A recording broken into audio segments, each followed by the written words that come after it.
Hey everyone, I want to share a few lessons that I taught during my Portraits in the Park natural light photography workshop.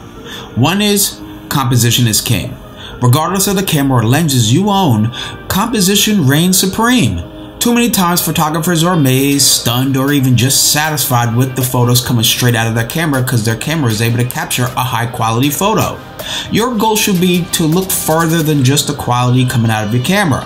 Quality is going to happen regardless because most cameras you get nowadays are going to produce a high quality photo with very little effort. What separates you from another photographer is your unique use of composition applied in your images.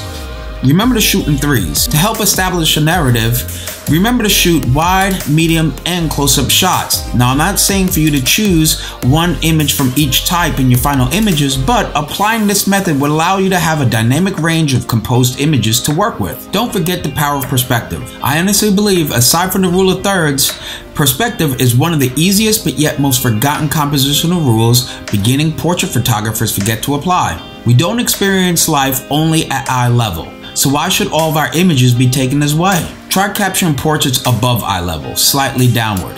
This will help you with your beauty and close-up photos since it places the eyes of your subject closer to the lens. Get down on one knee or even sit on the ground as well. This will allow you to create an image that has more emotional feeling of importance, confidence, or even strength coming from your subject. When trying to understand why you actually enjoy an image you just captured, look beyond the technical. I hope you enjoyed my recap of my Portraits in the Park workshop.